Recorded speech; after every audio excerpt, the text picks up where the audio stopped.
Afternoon everyone, this is Zach from Formula Performance, working on Black Betty today, taking advantage of some nice sunshine, enjoying the weather while it's here. I don't know if you remember, but in previous videos we had done some control arms, swapping them out. We ran into an issue with the lower passenger side control arm being bolted in incorrectly, and if we tried to undo it, it would have backed out into the muffler, which we knew at the time was going to would need to be replaced. So the muffler finally conked out on us.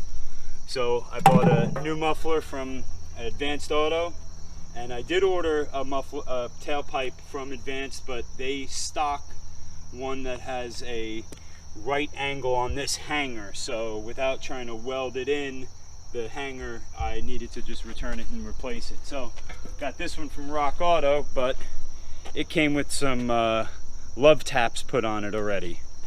We're going to check it out and see how it goes, but while we're there replacing those parts, we're going to finish the control arm. Should be 2 quick easy bolts to get it in.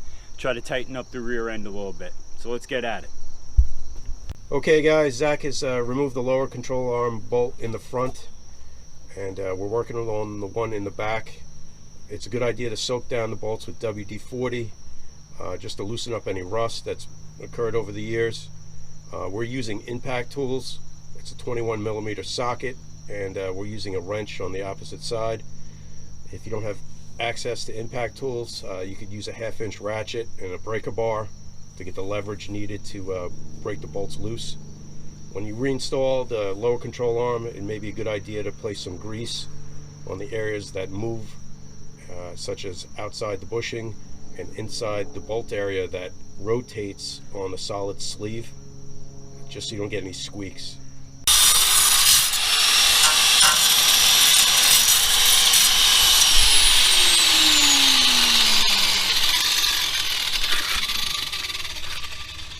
Zach is cutting off some of the old muffler that is still attached to the cat.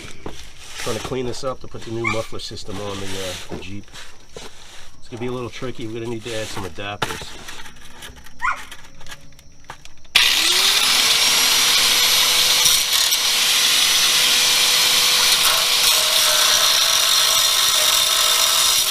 Welcome back everyone to Formula Performance. We were able to finish up the work on Black Betty. We did find a couple of snags in the road and did have to make an adjustment, but when we finished replacing the lower control arm, we tried to install the tailpipe, but in order to get it up over the track bar, you have to drop the suspension. So we moved the jack stands to just in front of the lower control arms and jacked it up as good as we could get it. You don't have to go crazy, but you got to be able to get clearance so you can get the tailpipe in. We got the new muffler installed. We had to cut the old muffler pipe off coming out of the cat, and we needed to use an adapter. The pipe that I got was a little bit was a 1 7/8 coming out of a 2-inch muffler, so we had to get an adapter and replace the universal hanger in the back. Just got to make sure you have enough clearance and everything, nothing's touching.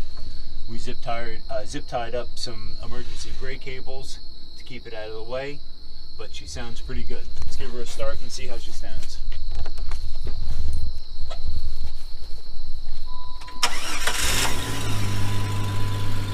Substantially quieter than the exhaust that had come on the Jeep when I first got it, so I definitely think we're making a move in the right direction. If you like what you see, hit like and subscribe. Appreciate the opportunity to share some wisdom we learned. So we'll test. On performance, take 1. Take 4. They make it look easy on TV, don't they? So that's Sully and Daisy, new members of the Formula Performance family. 2 little black labs. They go with Black Betty. Say hi everybody. Hi everybody. Cute puppies make good YouTube stars. That muffler looks identical.